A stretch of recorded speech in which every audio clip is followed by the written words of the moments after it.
Assalamualaikum warahmatullahi wabarakatuh.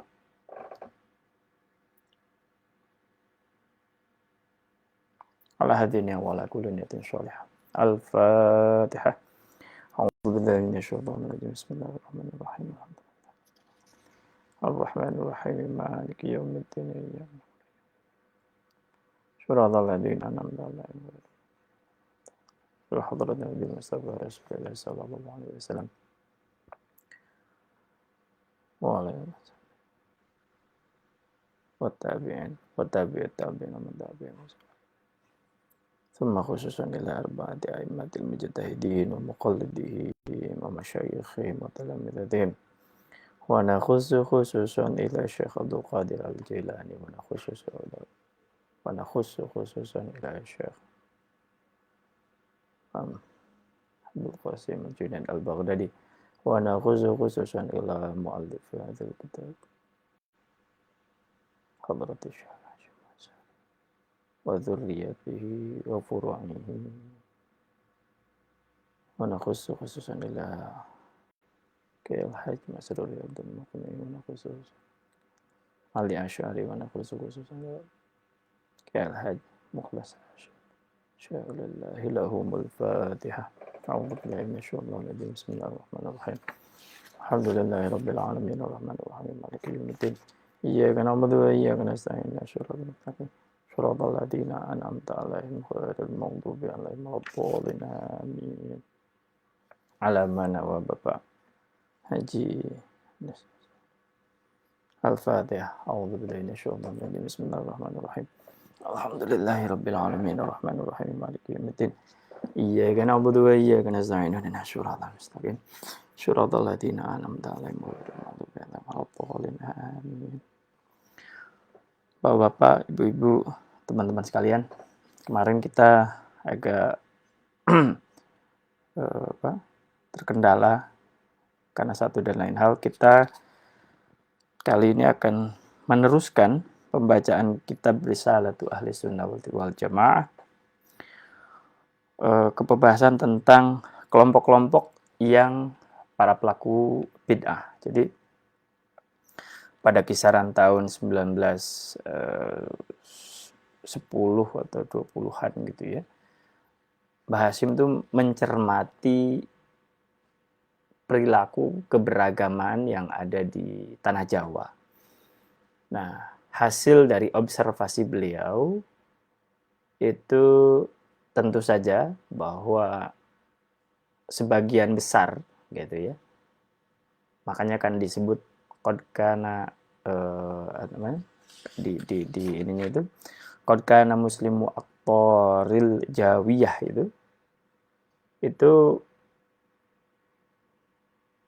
sejak dulu gitu ya, bahwa secara sejarah, secara historis di tanah Jawa ini ya menganut Ahlussunnah wal Jamaah gitu. Dalam hal fikih menganut kepada Imam Syafi'i, dalam hal tauhid kepada Imam Asy'ari atau Maturidi, dan dalam hal tasawuf itu kepada Imam Al-Ghazali atau Imam Hasan Asy-Syadzili.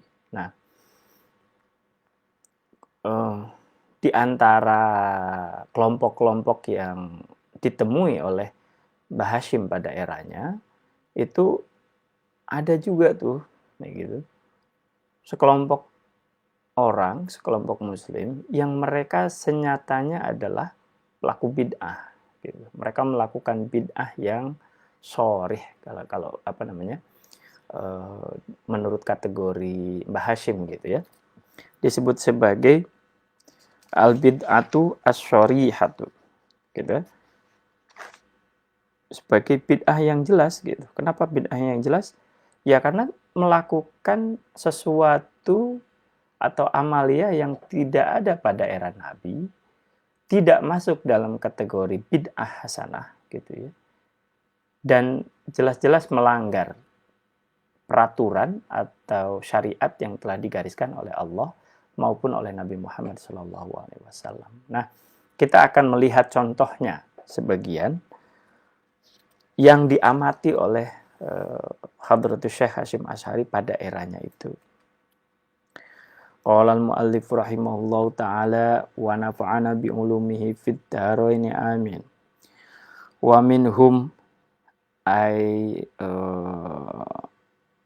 min ahlil bid'ah, atau sebagian dari para pelaku bid'ah.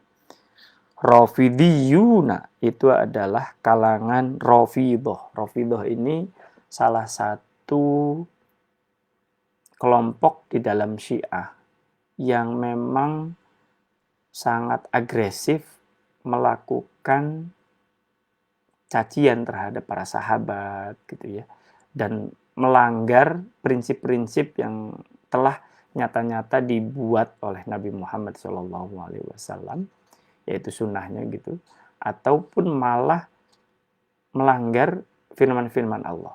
Kita akan lihat sebagian. Wa minhum rafidiyuna yasubbuna sayyidana Abu Bakrin wa Umar radhiyallahu anhuma wa yakrahuna as-sahabata radhiyallahu anhum wa yubalighuna hawa sayyidina Ali wa ahli baitihi ridwanullahi alaihim ajma'in. Nah, kalangan Rafidah itu adalah kalangan atau kelompok yang mencaci maki para sahabat. Mulai dari sahabat Umar, sahabat Abu Bakar, dan mereka membenci para sahabat lain yang tidak menyatakan dukungan kepada Sayyidina Ali. Jadi Rafidah ini adalah kelompok yang adu domba gitu. Kalau sekarang mungkin kelompok yang gemar untuk memaki orang gitu ya, yang gemar untuk melakukan pemecah belahan dan sebagainya, itu masuknya Rafidah tuh. Karena apa? Jangan-jangan mereka hoax para penyebar hoax itu mengikuti jalannya Rafidah tuh. Karena mereka tuh melakukan cacian secara jelas kepada para sahabat gitu. Padahal Nabi sudah mewanti-wanti untuk jangan pernah mencaci maki para sahabat. Nah, di sisi lain, mereka keliru menempatkan atau memposisikan Sayyidina Ali gitu. Karena mereka begitu fanatiknya kepada Sayyidina Ali. Padahal di satu sisi Sayyidina Ali juga tidak ingin seperti itu gitu. Nah, ini karena kenapa mereka begitu? Karena mereka merasa insecure terhadap para sahabat gitu ya, para sahabat Nabi Shallallahu Alaihi Wasallam itu, dan merasa bahwa para sahabat itu telah melakukan pengkhianatan kepada Sayyidina Ali gitu. Nah, asumsi-asumsi tak berdasar begini itu berkembang secara luas, dan mereka pada akhirnya melakukan politik belah bambu. Nah, politik belah bambu inilah yang membuat mereka terjatuh ke dalam kelompok Rafidah. Sehingga mereka melakukan kampanye hitam kepada para sahabat yang lain. Apalagi kepada sahabat Abu Bakar maupun sahabat Umar. Gitu. Qala as-Sayyid Muhammad fi syarhil qamus wa ba'duhum yartaqi ilal kufri wa zindiqati a'adanallahu wal muslimina minha.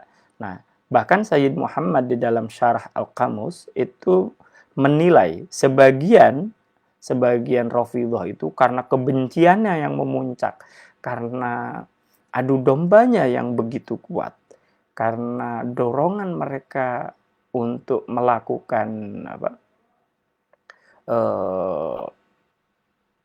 provokasi terus-menerus gitu ya, maka mereka itu yartaqi ilal kufri.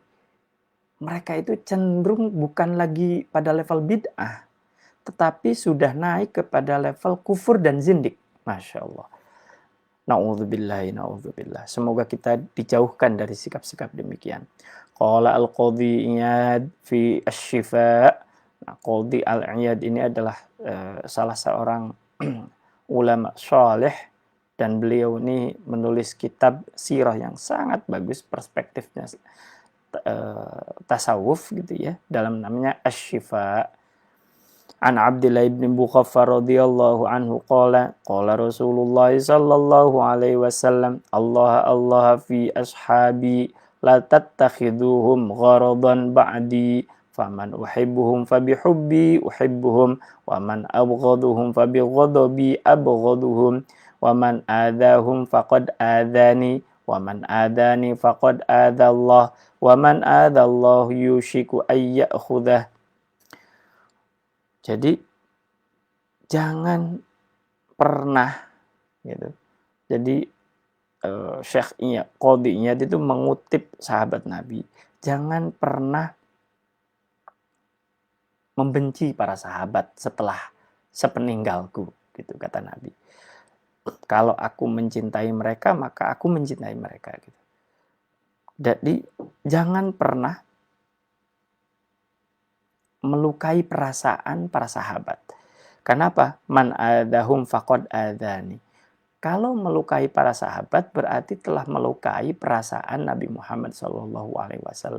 Dan siapa yang telah melukai perasaan Nabi, maka secara otomatis dia telah menghina Allah Subhanahu wa taala. Karena apa? Karena dia secara tidak langsung melakukan melukai Allah.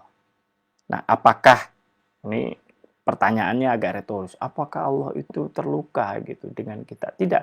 Ini adalah majaz, ini adalah kiasan betapa besarnya atau betapa buruknya amaliyah atau perlakuan seseorang yang melakukan mencaci maki sahabat. Konsekuensinya itu tidak mudah gitu. Makanya konsekuensi yang paling berat dari itu adalah Allah benci kepada orang itu. Kira-kira begitu logikanya. Jadi jangan pernah mencaci maki para sahabat, karena kalau mencaci sahabat maka telah mencaci Rasulullah. Nah, kalau telah mencaci Rasulullah berarti telah mencaci Allah gitu. Konsekuensinya apa? Ya Allah murka gitu ya terhadap yang mencaci para sahabat itu. Qala Rasulullah sallallahu alaihi wasallam la tasubbu ashabi faman sabbahum fa alaihi la'natullah wal malaikati wan nasi ajma'in la yaqbalu Allahu minhu syirfan wala adlan. Tuh, jangan pernah menghina para sahabat. Karena apa? Begitu menghina maka mereka terkena laknat Allah. La yaqbalu minhu sirfan wala adlan. Wa qala sallallahu alaihi wasallam la tasubbu ashabi fa innahu. Ini menarik. Jangan pernah menghina para sahabatku.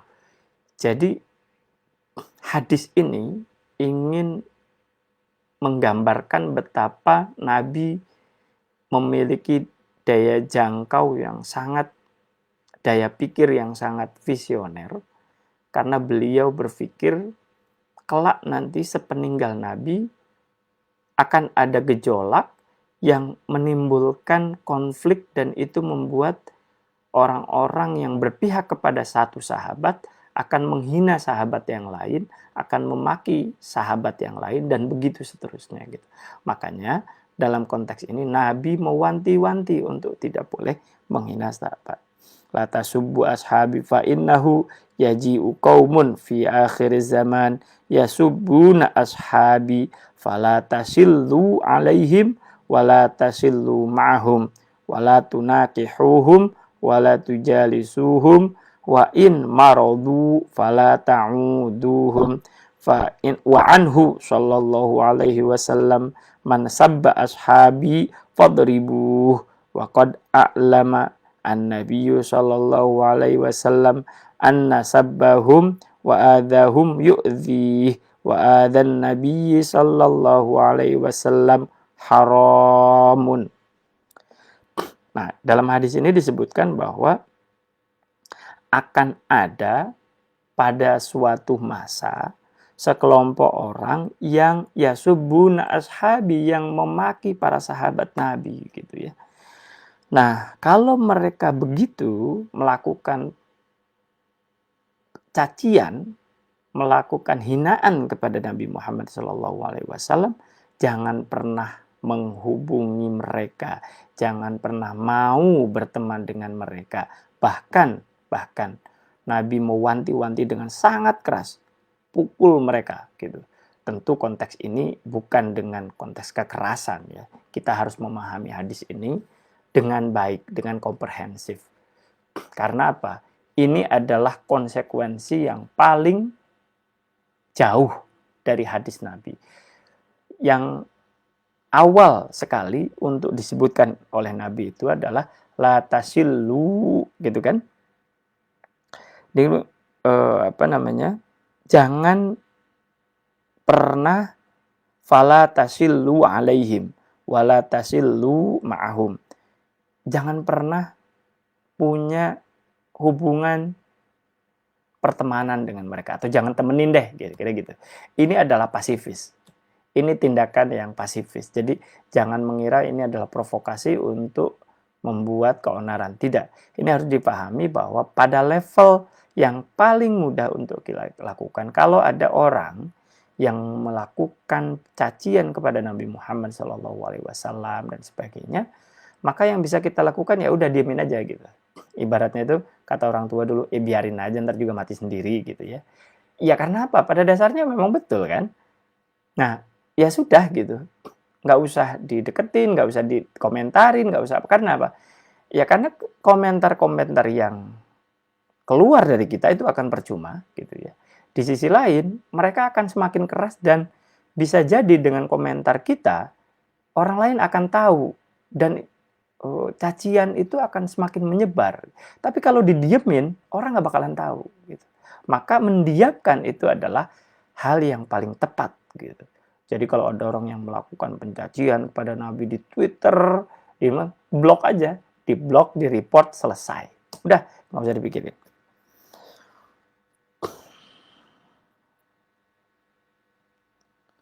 Faqala la tu'zuni fi ashabi wa man adzahum faqad adzani. Nih redaksi hadisnya sama. Kalau melakukan penghinaan kepada Nabi Muhammad SAW berarti telah melukai Nabi gitu ya. Dan kalau melukai Nabi itu konsekuensinya tidak ringan. Wa qala la tu'dzuni fi Aisyata wa qala fi Fatimah radhiyallahu anha, jangan pernah menyakiti Siti Aisyah, dan di salah satu riwayat disebutkan jangan pernah menyakiti Siti Fatimah. Bid'atun minni yu'dzini ma'adzahu ma'adzaha. Karena apa? Karena Siti Aisyah maupun Siti Fatimah itu adalah bagian dariku gitu ya. Bid'atun minni, bagian dariku. Kalau Siti Aisyah itu adalah separuh jiwanya Nabi, kalau Siti Fatimah itu adalah keturunan Nabi. Wa minhum, nah ini jadi Rafidhah itu Imam Hadratus Syekh Hasyim Asy'ari memasukkan kalangan Rafidhah sebagai pelaku bid'ah, dan mereka harus kita identifikasi gitu. Dalam artian kita harus memahami mereka sebagai pelaku bid'ah, dan kalau mereka melakukan pencacian maki kepada Nabi Muhammad SAW, maka kita ya sudah diemin aja gitu ya.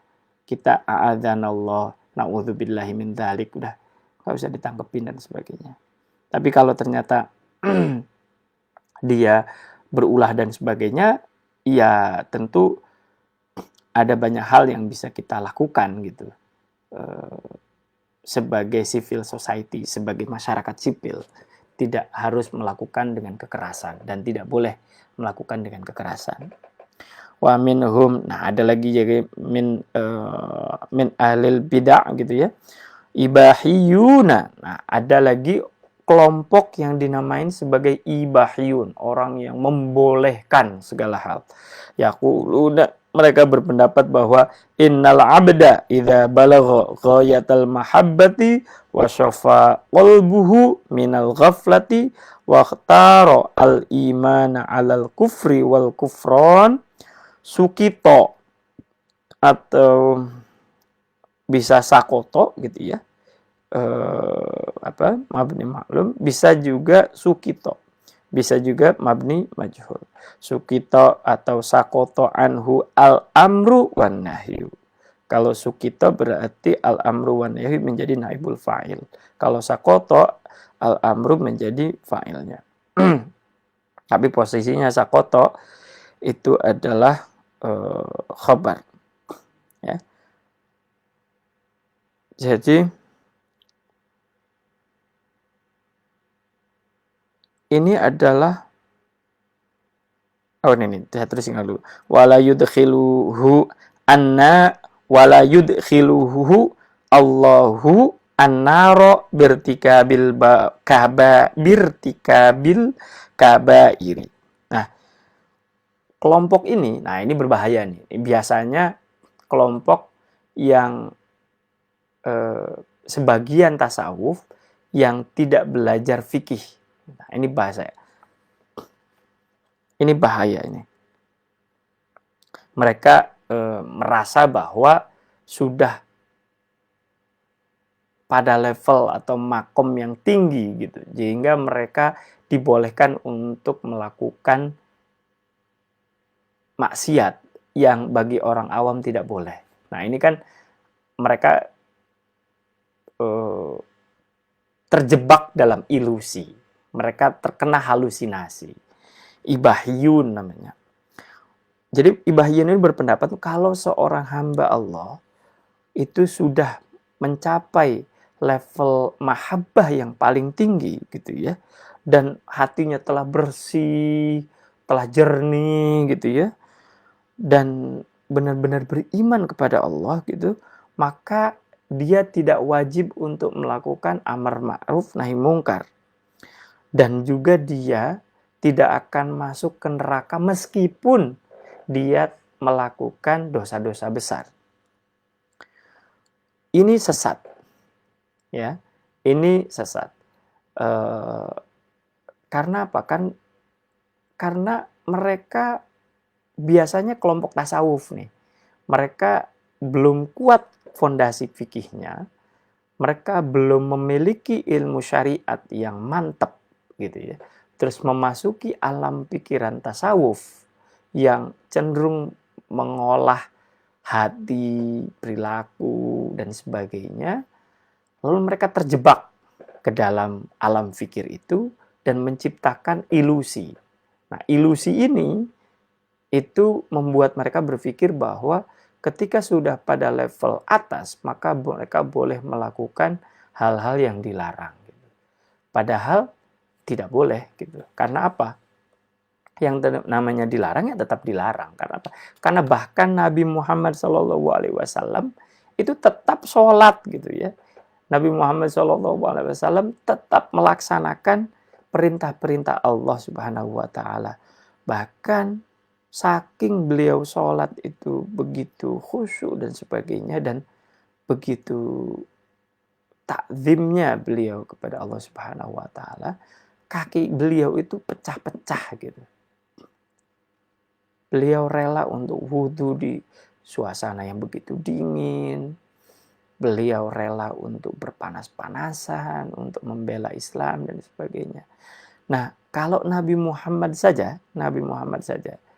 itu melakukan hal-hal yang ritual, apatah kita gitu ya, atau siapalah gitu ya, kalau ada seseorang yang ngaku mursyid lah, tasawuf lah, sufi lah gitu, tapi tidak melakukan sholat, tidak melakukan hal-hal yang zahir gitu ya, dan melaksanakan mendakwahkan kegiatan-kegiatannya secara masif gitu, maka bisa dicurigai bahwa dia itu sebenarnya tidak mengerti tentang konsep Islam yang sebenarnya. Wa ba'duhum yaqulu innahu tasqutu anhu al-ibadatu adh-dhahiratu wa takunu ibadatuhu at-tafakkura. Nah, wa takunu ibadatuhu at-tafakkura wa tahsinal akhlaqi al-batinati gitu. Nah, mereka ini juga berpendapat yaitu tidak perlu ibadah zahir. Ibadah mereka cukup bertafakur, berbuat baik kepada orang gitu ya. Ini mereka masuk ke dalam jebakan ilusi. Wa qala Sayyid Muhammad fi Syarhil Ihya. Nah, ini menarik. Sayyid Muhammad fi Syarhi al-Ihya. Ini ada cerita menarik dalam kisah ini dan kutipan ini. Jadi Mbah Hasyim Asy'ari ini adalah keturunan atau bukan, Mbah Hasyim Asy'ari ini menikah gitu ya dengan Nyai Nafikoh dari Sewulan. Nah, Nyai Nafikoh itu adalah keturunan dari Ki Ageng Besari Tegalsari. Nah, gitu ya. Ki Hasan Ageng Besari itu memiliki murid yang namanya Raden Abdul Manan Dipomenggolo. Nah, Raden Abdul Manan Dipomenggolo ini melaksanakan ibadah haji dengan Ki Ageng Hasan Besari ke Mekah. Begitu sampai Mekah, selesai dengan ibadah haji, Ki Ageng Hasan Besari pulang, tetapi muridnya Ki Abdul Manan Dipomenggolo ini melanjutkan tholabul ilmi sampai ke Mekah. Nah, sampai ke Mekah ini sehingga disebut sebagai orang Indonesia pertama gitu ya, atau orang Jawi pertama yang tercatat di dalam ruwak atau ruwak Al-Jawiyah gitu. Disebut sebagai ruwak Al-Jawiyah di Al-Azhar. Jadi orang pertama yang tercatat sebagai mahasiswa orang Nusantara pertama yang tercatat sebagai mahasiswa yang belajar di Al-Azhar. Nah, sepulang dari Al-Azhar, beliau itu belajar kepada Syekh Bajuri, syarih kitab Takrib Fathul Qarib, Baijuri itu, syarah Baijuri. Dan selain itu beliau juga kepada Syed Muhammad ini, Murtadha Az-Zabidi. Nah, jadi beliau ini, Raden Dipomenggolo ini, yang membawa syarah Ihya ke Indonesia. Nah, yang membawa syarah Ihya ke Indonesia ini adalah murid dari Ki Ageng Hasan Besari. Nah, Ki Ageng Hasan Besari itu nanti nyambungnya kepada Nyai Nafikoh. Nyai Nafikoh itu nikah dengan Hadratus Syekh Hasyim Asy'ari. Jadi ini saya ingin membayangkan betapa sanad yang dibayangkan oleh banyak orang ala kita gitu ya. Dalam para ulama itu begitu nyambung gitu ya. Dan ketersambungannya itu mutasil gitu ya. Ketersambungannya begitu dekat gitu. Dan ini menarik. Jadi saling kutip dan sebagainya. Nah, Raden Abdul Manan Dipomenggolo ini yang mendirikan pesantren Termas di Pacitan. Alhamdulillah kemarin sempat sowan ke sana. Kita teruskan. Qala Sayyid Muhammad fi Syarhil Ihya wa hadza kufrun wa zindiqatun wa dhalalatun walakin al-ibahiyuna mawjuduna min qadimiz zaman. Nah, mereka itu siapa? Juhalun, dhallalun, laisa lahum ra'sun, ya'lamu al-ilma asy-syar'iyya kama yanbaghi. Nah, menurut Sayyid Muhammad Az-Zabidi di dalam Syarah Ihya, Ithaf gitu ya. Dalam Syarah Ihya itu namanya Ithaf. Mereka ini, Ibahiyun ini sudah masuk ke dalam kelompok kafir gitu dan zindiqoh. Kenapa? Ya karena mereka telah melakukan hal yang dilarang. Mereka telah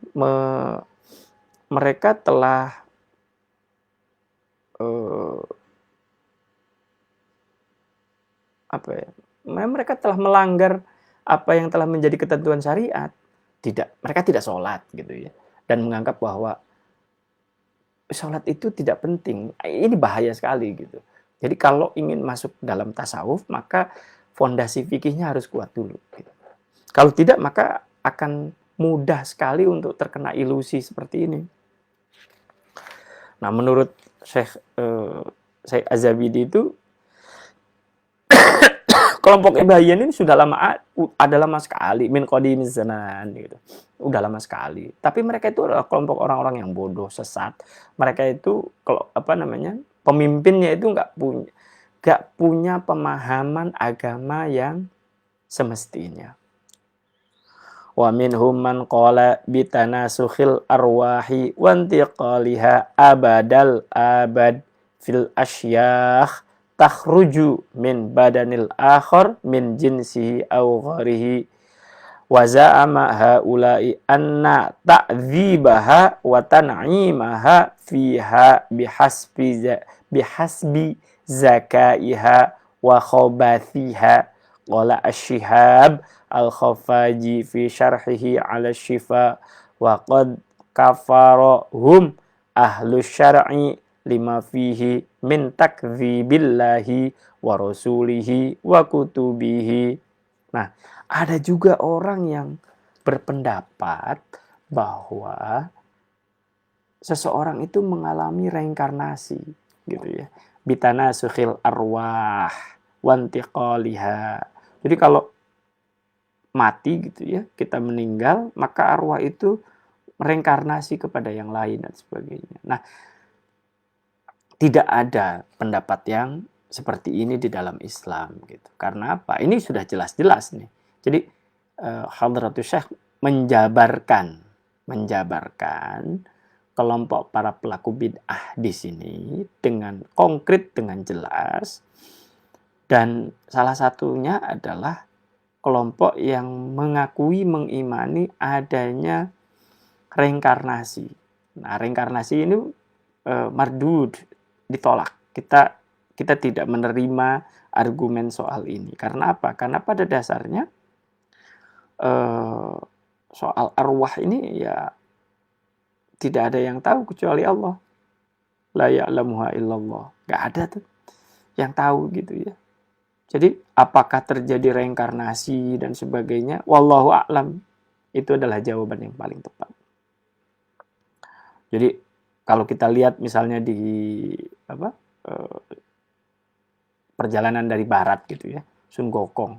Itu kan Fatka itu kan dia menjadi babi karena pada era sebelumnya dia melakukan dosa, maksiat yang sangat besar gitu ya, sehingga dia menjadi babi. Nah, itu kan disebutkan di sini bihasbi zakaiha wa khobathiha. Jadi orang itu ditentukan oleh apa yang dilakukan pada masa lalu gitu ya, pada masa sebelum dia hidup. Terus kemudian dia kalau dia merasakan kenikmatan berarti pada masa lalunya dia buat baik gitu ya.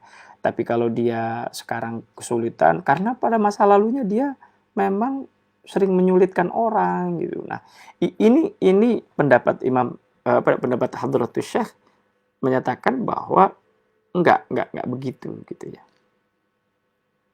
Wa minhum man qala bil hululi wal ittihad wa minhum jahalatul mutasawwifati yaquluna wa minhum juhalatul mutasawwifah. Mereka ini kelompok orang yang mutasawwifah itu bukan pura-pura tasawuf, tapi lebih tepatnya orang yang terkena ilusi oleh tasawuf. Seakan-akan dia mempelajari tasawuf atau berada dalam lingkup tasawuf, padahal sebenarnya tidak. Dia terkena halusinasi tasawuf. Yaquluna innahu ta'ala al-wujudu al-mutlaqu wa inna ghairahu la yattasifu bil wujudi aslan hatta idza qalu al-insanu mawjudun fa ma'nahu anna lahu ta'alluqan bil wujudil mutlaqi wa huwa Allah ta'ala Qala al-allamatu al-amir fi hasyati abdis salam wa huwa kufrun sharihun wala hulula wala ittihada fa in waqa'a min akabiril awliya ma yuhamu dzalika awal awwalu bima yunasibuhu kama yaqa'u minhum fi wahdatil wujud ka qauli ba'dihim ma fil jubbati illallahu arada anna ma fil jubbati bal wal kauni kullihi la wujuda lahu illa billah wa qala fi lawaihil anwar min kamalil irfani min kamalil irfani syuhudu abdin wa rabbin wa kullu arifin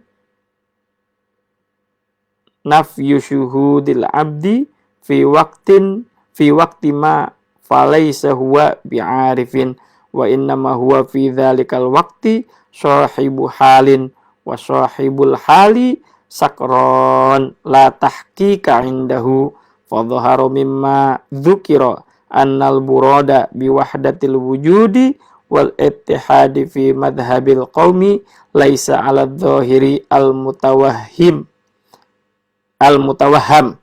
fi ala dhahiri al mutawahham ya, apa namanya maf'ul wa idza kanat abadatul awthani wa idza kanat abadatul awthani yaqulun ma na'buduhum illa liyuqarribuna ilallahi zulfa wa lam yaqulu humullah kaifa yadhunnu dzalika bil arifin wa innamal muradu qaulul arif wa ilmuka anna kullal amri huwal makna al musamma bittihad wala budda 'inda kulli muslimin min hadzin fi hadzal maqami wa in tafawatu. Ini kelompok yang disebut sebagai yang mengimani adanya hulul dan ittihad. Hulul dan ittihad itu proses penyatuan atau bisa juga disebut sebagai wahdatul wujud gitu. Nah, dalam konteks tasawuf memang ada banyak hal konsep kunci yang harus dipahami secara lebih baik gitu ya, agar tidak terjatuh kepada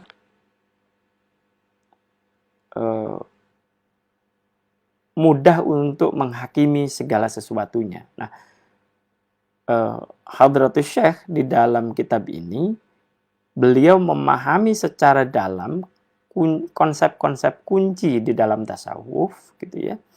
Dan beliau mewanti-wanti kita untuk tidak terbujuk kepada kelompok orang yang meyakini tentang adanya wahdatul wujud gitu. Manunggaling kawula lan Gusti itu satu di dalam dua di dalam satu. Nah, karena apa? Karena orang ini wahdat yang mengira itu hulul dan ittihad itu telah terjadi persenyawaan antara hamba dengan Tuhan gitu ya. Padahal kalau dalam konteks tertentu, tentu ini yang dipahami gitu ya. Ini adalah konsep yang dari sudut pandang zahir gitu. Bahwa dan dari sisi teologis laisa kamitslihi syai'un. Jadi kalau terjadi penyatuan antara makhluk gitu ya, dengan Khalik, antara yang terbatas dengan yang tak terbatas, maka itu adalah muhal. Itu adalah mustahil gitu ya. Bahkan jangankan terjadinya persatuan, ketika Nabi Musa hendak diperlihatkan oleh Allah, maka kegunungan dan sebagainya itu hancur gitu ya. Tidak kuat untuk menerima pancaran ilahi. Nah, apatah lagi terjadinya manunggaling gitu ya. Kaula lan Gusti. Itu proses yang menurut Hadratus Syekh agak sulit untuk diterima gitu. Tentu dalam bab tertentu kita akan membahasnya dengan langgam dan alam pikir yang sesuai gitu. Dalam konteks tasawuf ya, kita akan membicarakan nanti agak dalam. Tetapi yang ingin ditekankan oleh Mbah Hasyim Asy'ari di sini untuk masyarakat umum gitu ya. Untuk masyarakat umum sebaiknya tidak perlu untuk mengikuti alur berpikir yang kelompok yang model begini gitu ya.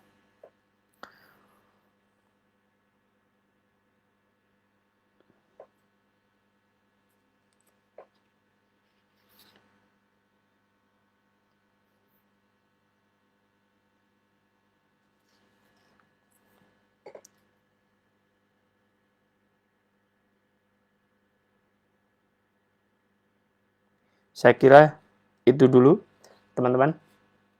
Kita akan melanjutkan kajian besok hari. Semoga kita diberi kesempatan untuk bisa menamatkan kitab Risalatu Ahlussunnah wal Jamaah ini dengan segera.